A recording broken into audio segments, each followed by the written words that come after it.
서울성모병원 감염내과 이래석입니다. 오늘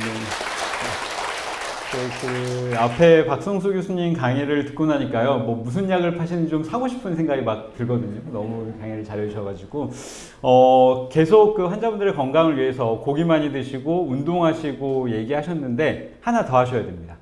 요거 오늘 그래서 이제 그 이어서 아마 저한테 얘기하라고 그 얘기는 안 하신 것 같아요. 오늘은 그래서 예방접종에 대한 말씀을 좀 드릴 거고요.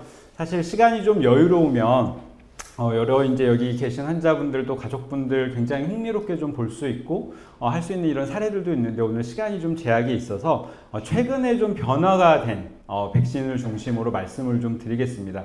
그 앞서서 이제 이중항체 치료, 카티 치료 말씀 많이 해주셨고 앞으로 이중항체 치료가 이렇게 효과적이다. 굉장히 앞으로 환자분들한테 정말 삶의 퀄리티를 많이 올려줄 수 있는 이런 좋은 치료다라는 거에는 의심의 여지가 없는데요. 감염내과 입장에서 보면 양날의 칼입니다. 이게 이중항체 치료를 하면 바이러스 감염 측면에서는 굉장히 위험한 상황으로 갈 수도 있어서 이제 그걸 미리 좀 예방하는 오늘 전략에 대해서 말씀을 좀 드리겠습니다.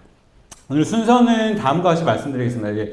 오늘은 이식에 관련된 예방접종 조금 뺄 예정입니다. 시간 관계상 그거 좀 뺐고요. 주로 오늘 카티, 이중항체 치료, 그 다음에 기본적인 항암 치료 말씀을 많이 하셔서 이런 항암을 하는 환자 예방접종 개론에서 말씀을 좀 드리고 이미 여러 환자분들 잘 알고 계실 텐데 최신 지견이 좀 있습니다. 바뀐 내용들이 좀 있어서 폐렴 사슬알균, 우리가 보통 폐렴 예방접종이라고 환자분들 알고 계실 거예요. 그래서 폐렴 예방접종, 대상포진 예방접종, 그 다음에 호흡기 바이러스 예방접종 이 세 가지 꼭지로 오늘 말씀을 좀 드리고 마지막에 요약을 하고 정리를 하겠습니다. 자, 언제 맞고 왜 맞아야 되냐 이런 말씀 많이 물어보세요. 뒤 위에 영어 이렇게 돼 있는 표는 굳이 아실 필요는 없고요. 앞서 말씀드렸던 여러 가지 항암 치료, 그 다음에 그 이중항체 치료, 카티 치료를 하면서 무슨 문제가 생기냐면 아까 박성수 교수님이 계속 우리 몸에 T세포를 끌고 얘가 이제 작용할 수 있게 해준다고 했는데 우리 똑같은 일 계속하면 힘들잖아요. 사람도 힘들고 나중에 이제 그록이 빠진다고 그러거든요. 그냥 몰라 그냥 아무것도 안 해. 계속 시키면 이제 얘는 사람은 기기가 아니기 때문에 나중에 그냥 퍼집니다. T세포도 똑같아요. 그 이중항체 치료를 계속 하면서 T세포를 계속 끌어다 쓰면 나중에는 이제 T세포가 그러기에 빠져요. 몰라 나 안 해. 그러면서 무슨 일이 생기냐면 T세포가 반응해서 컨트롤해야 되는 세균, 바이러스 질환에 취약해지게 됩니다. 그래서 이제 저거는 이식 그래프인데요. 이식과 거의 유사하게 이제 T세포에 문제가 생기게 되고, 그래서 결국은 어떤 감염들이 생기게 되냐, 여러 가지 감염이 생기게 되지만, 오늘은 예방접종으로 우리가 컨트롤할 수 있는 폐렴알균, 대상포진, 여러 호흡기 바이러스에 대해서 좀 말씀을 드리겠습니다. 이거 제가 정한 건 아니고요. 우리나라에서 얘기하는 고령 환자, 또 면역자한테서도 동일하게 접종을 권고하는 예방접종들입니다. 항암 치료하는 환자들도 마찬가지고 저 아래가 이제 영어표인데 저 영어표를 조금만 좀 보시면 제일 위에 세 개가 독감, RSV, 코로나 이제 호흡기 바이러스죠. 호흡기 바이러스에 대한 백신은 좀 꼭 좀 맞아줬으면 좋겠다. 그 아래 이제 대상포진, 제일 아래가 이제 뉴모코칼 백신이라고 해서 폐렴 백신이 있습니다. 그래서 저거는 우리나라, 미국, 유럽뿐만이 아니라 대부분의 국가에서 항암 환자들, 특히 고령 환자들한테는 권고를 하고 있는데 대부분 이 다발골수증 환자들이 연세가 좀 있으세요. 기저질환, 질환 자체 특징이 그렇다 보니까 질환과 상관없이도 맞는 게 권고가 되는데 하물며 질환이 있고 항암 치료를 한다면 반드시 예방접종이 권고가 되는 게 저 정도 수준이다. 알고 계시면 좋을 것 같습니다. 언제 맞냐? 3개월, 이거는 이제 카티 이후에는 한 6개월 정도에 저희가 접종을 하고요. 항암 치료만을 놓고 보면 사실 예방접종의 가장 좋은 시기는 항암 딱 암 진단되고 항암 들어가기 전에 맞는 게 가장 이상적입니다. 보통 이제 항암 치료하기 한 2주에서 4주 전에 저희가 접종 완료하는 것을 권고하고 있는데 그렇게 못 하시는 경우들이 많죠. 빨리 항암 들어가야 되고 이런 경우들이 있어서 이제 초반에 미리 접종을 다 못했다면 저희가 항암하는 중간에 이제 혈액내과 교수님들하고 상의하에 안전한 시점을 찾는데 사실 그 시점이 굉장히 어려워요. 항암과 항암 사이 한 2주 정도 되는 시점을 찾아야 되는데 그거는 이제 저희 외래 오시면 저희가 같이 상의하면서 진행을 하고 있습니다. 자, 그러면 이렇게 왜 맞아야 되고 언제 맞아야 되는지 말씀을 드렸는데요. 그럼 도대체 어떤 것들을 맞아야 되느냐 조금 하나씩 좀 보겠습니다. 첫 번째는 폐렴 백신이에요. 이게 완전 마음리 여기 환우분들도 가족분들 폐렴 백신이라고 알고 있을 텐데 사실 정확한 이름은 폐렴 백신이 이거 맞으면 폐렴 꼭 안 걸릴 것 같잖아요.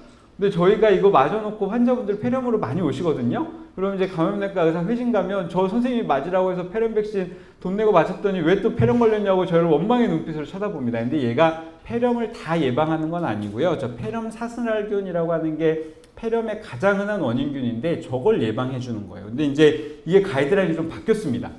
이게 가이드라인 바뀌는 거 얘기하면은 예전에는 프리베나 그거 하나 돈 내고 맞으면 평생 맞을 필요 없다 그러더니 뭘 또 자꾸 맞으라고 하냐 이렇게 얘기하실 수 있는데 이제 말씀을 좀 드리면 예전에는 면역자 환자들한테 저 PCV13이라는 게 프리베나 13이라고 환자들이 알고 계시는 소위 돈 내고 맞는 폐렴 백신이었고요. PPSV23이라고 하는 거는 65세 이상 고령자한테는 나라에서 공짜로 맞춰주는 폐렴 백신이었습니다. 그래서 예전에는 뭐 환자분들이 저 이름을 잘 모르기 때문에 공짜로 맞으셨어요? 돈 내고 맞으셨어요? 이렇게 저희가 물어보면 이제 폐렴 백신을 다 알았거든요.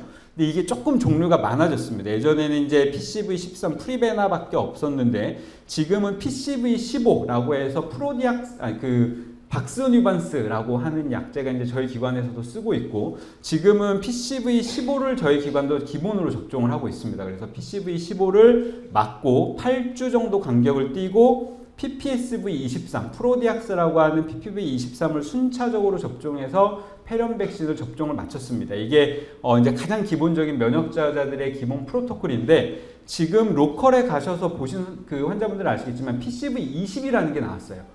프리베나 20이라는 백신이 새로 나왔거든요. 이제 얼마 전에 우리나라도 런칭이 돼서 쓰고 있는데 요 PCV20이라는 게 나오면서 조금 스트래티지가 바뀌었습니다. 그래서 예전에는 저 PCV15 박스니반스 플러스 23을 맞았다면 이제 요즘 최근의 가이드라인은 저거 두 개를 순차 접종해도 되고 하나로 맞을 거면 PCV20 하나로 맞으세요라고 권고가 바뀌었습니다. 그래서 이제 뭐 다 기억하시기 어려우면 저희 감염내과로 같이 의뢰를 보통 해주시기 때문에 저희하고 상의하에 접종을 하면 좋겠고요. 지금 현재 저희 기관은 PCV15 플러스 23으로 하고 있지만 아마 올해 하반기부터는 PCV20도 저희 기관도 접종이 가능할 것 같습니다. 그래서 조금 바뀌고 있다. 그래서 이제 그 옆에 보시면 나는 예전에 프리베나 13 맞았는데요. 저는 박스니반스 맞았는데요. 또 맞아야 돼요. 이렇게 질문 많이 하세요. 근데 저거는 이제 한번 보시면 예전에 PCV13을 맞으셨어도 프리베나 13을 맞았어도 분명히 그때는 이거 맞으면 다 안 맞아도 돼. 이렇게 설명 듣고 맞으셨을 거예요.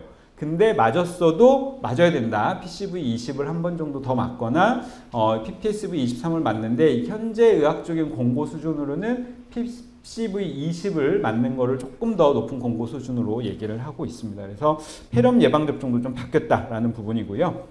두 번째 부분은 수두 대상포진 백신입니다. 이거 대상포진 싱글릭스라고 아마 굉장히 많이 알고 계실 거예요. 예전에 저희 면역자 환자분들은 생백신 못 맞았어요. 생백신은 못 맞고 대상포진 못 맞아요 라고 얘기했는데 지금은 싱글릭스라고 하는 사백신이 도입이 돼서 맞습니다. 맞는데 면역자들, 항암 환자들, 이식 환자들 맞아야 돼요. 효과 있어요 라는 얘기가 굉장히 예전부터 말이 많았어요. 말이 많았는데 모두 효과 있습니다. 항암하는 환자든 자가 이식 환자든 동종조혈모세포 이식 환자든 모두에게서 저희가 공부하고 있고요. 이 옆에 이제 왼쪽 표는 저희 기관의 데이터고 이제 곧 저희가 발표를 할 데이터인데 가장 현재까지 대상포진 백신을 해서 효과가 없을 거라고 생각했던 분이 동종이식 환자들이었거든요. 근데 저희 기관 데이터를 보니까 동종이식 환자도 효과가 굉장히 우수합니다. 그래서 항암을 하고 있든 자가 이식을 했든 동종이식을 했든 대상포진 백신은 감염내과하고 상의하에 꼭 맞아야 되는 백신이다 라고 알고 계시면 좋을 것 같습니다. 다음은 독감 백신인데요. 이 부분이 굉장히 환자분들이 관심도 많고 저희도 이제 공부할 때 말씀드리기가 조금 이제 조금 변경된 부분인데 예전에는 어떤 거 맞으셔도 상관없어요라고 말씀드렸어요. 근데 지금은 이게 조금 바뀌었습니다. 우리나라 가이드라인도 바뀌었고 미국도 바뀌었는데요. 65세 이상 고령이다. 많은 분들이 해당될 텐데 65세 이상 고령이다 그러면 일반적인 백신이 아니고 면역 증강 백신을 기본적으로 권고합니다. 여기서 이제 면역 증강 백신은 저희 기관에서 작년 겨울에 맞았던 이제 그 첨가제 면역 증강제가 들어가 있는 백신도 있고 항체의 항원량을 2배로 올린 백신도 있거든요. 근데 아직 우리 기관에는 이제 그 면역 증강제가 들어간 백신밖에 없는데 이제 그런 면역 증강 백신을 맞는 거를 65세 이상은 기본적으로 권고를 하고 이제 65세 이상이 아니라 18세에서 64세라고 한다면 아직까지 권고는 고형장기식이기 때문에 뭐 여기에는 크게 상관없는데 고형장기식을 제외한 나머지 면역자분들한테는 명확한 권고가 없어요. 뭐 이거마다 일반 백신 맞아도 되고 면역 증강 백신 맞아도 된다라고 얘기하는데 최근에 나온 대규모 연구에서는 면역 증강 백신을 더 우선 권고합니다. 항암하는 환자는 18세에서 64세라고 하더라도. 그래서 저희 기관도 65세 넘어가면 당연히 면역 증강 백신 권고를 하고요. 65세 미만이라고 하더라도 독감 시즌이 되면 항암하시는 분들한테는 면역 증강 백신을 기본적으로 권고하고 작년부터 그렇게 접종을 하고 있습니다. 그래서 가격 차이도 얼마 안 나거든요. 그래서 면역 증강 백신을 기본적으로 권고하고 있다. 알고 계시면 좋을 것 같고요. 요 호흡기 바이러스 두 번째인데 이제 RSV라고 하는 호흡기 세포융합 바이러스입니다. 이게 좀 생소하신 분들도 계실 거예요. 근데 건강한 사람들한테는 감기인데 가을에서 겨울 사이에 많이 오는 바이러스입니다. 요거 그냥 넘어가면 건강한 사람들은 감기로 넘어가지만 면역자분들한테는 저희 기관 데이터 곧 나와서 이제 그것도 저희가 논문으로 제출할 예정인데 한 30% 정도가 폐렴이 생기고요.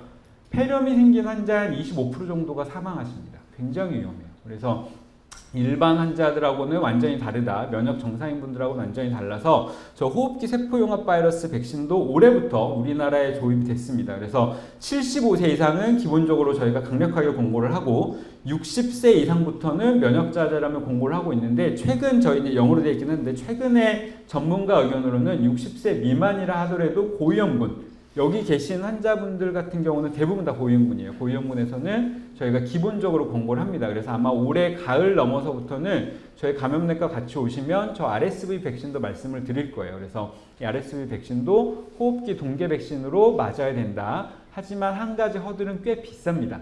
그동안 여기 계신 환우분들, 가족분들이 들었던 어떤 백신 가격보다도 비쌀 거예요. 그래서 이거 맞아야 되냐 뭐 이런 생각이 드실 수 있는데 적어도 다발굴성 환자라면 강력하게 권고를 좀 드릴 수 있을 것 같습니다. 마지막 코로나 백신은 뭐 너무 잘 알고 계시는 부분일 것 같아서요. 매년 동절기에 꼭 접종을 권고합니다. 이게 저희가 그 환우회 분들도 만났는데 뭐 코로나 백신 맞아서 저 재발했어요. 뭐 림포마 있다가 뭐 백혈병으로 바뀌었어요. 막 이런 걱정들 때문에 못 맞고 계시는데요. 아직 의학적인 에비던스는 전혀 없습니다. 그래서 동절기에 한 번 정도 접종 권고를 하고 있고요. 우리나라 과거 자료 보면 저기 이제 왼쪽 아래가 우리나라 과거 자료인데 65세 이상 고령 환자 접종 권고하는 고령 환자들도 한 40% 정도밖에 안 맞으세요. 특히나 혈액암 환자들은 그런 걱정 때문에 많이 안 맞으시는데 반드시 맞으셔야 되고 특히 이중항체 치료, 카티 치료 이런 거 하시는 분들은 이미 논문도 잘 나와 있습니다. 코로나에 굉장히 취약해요. 바이러스에 굉장히 취약하기 때문에 그런 분들한테는 저희가 필수 접종으로 권고를 하고 있어서 겨울 시즌이 되면 접종을 꼭 하셔야 된다라고 말씀드릴 수 있을 것 같습니다. 자, 이제 저희 그 마지막 요약표고요. 요약표인데 요거 이제 앞서 말씀드렸던 표고 폐렴 예방 접종 저희 합니다. 당연히 해야 되고 지금은 PCV15 박스니반스 맞고 8주 뒤에 PPSV23으로 맞지만 하반기부터는 PCV20, 프리베나 20으로 단회 접종으로 좀 바뀔 수도 있습니다. 이렇게 해서 저희 기관에 권고를 하고 있고, 뭐 파상풍, 딥테리, 백이라는 항상 맞았던 거고, 사스 코로나 이제 코로나19 백신은 당연히 진단 받으면 맞으셔야 되고 특히 이중항체 치료, 카티 치료 하신 분들은 강력하게 접종을 권고드립니다. 독감 백신 말씀드렸고요. 65세 이상이라면 당연히 고면역성 백신을 권고하고 있고 65세가 안 되시더라도 면역자자인 여기 계신 환자분들 같은 경우에는 저희가 고면역성 백신으로 권고를 드립니다. 조스터 대상포진 백신도 기본적으로 당연히 2번 0개월, 2개월에 맞게 권고를 하고 있고요. 요것도 이제 감염내과하고 상의하에 가급적이면 항암 시작 전에 맞는 게 가장 좋은데 이미 항암을 시작했다면 최적의 시점은 이제 혈액내과 교수님들하고 저희가 상의해서 접종을 진행하고 있습니다. 그래서 저희 이제 감염내과는 실제적으로 저희가 항암을 하는 파트는 아니지만 혈액내과 교수님들이 여러 계신 환자분들을 치료할 때 앞서 말씀드렸다시피 어떤 좋은 약이 나와도 체력이 있어야 건강해야 그 치료에 들어갈 수 있거든요. 가장 그 건강하게 환우분들을 유지하고자 하는데 중요한 게 예방접종이고 이제 저희가 그런 역할을 같이 하고 있기 때문에 초기 진단됐다, 그 다음에 항암이 바뀐다 이런 때 뭐 주저하지 마시고 감염내과 같이 오셔서 예방접종 상담하고 진행하시면 좋을 것 같습니다. 네, 오늘 강의는 여기서 마치도록 하고요. 나중에 뭐 질문 받도록 하겠습니다.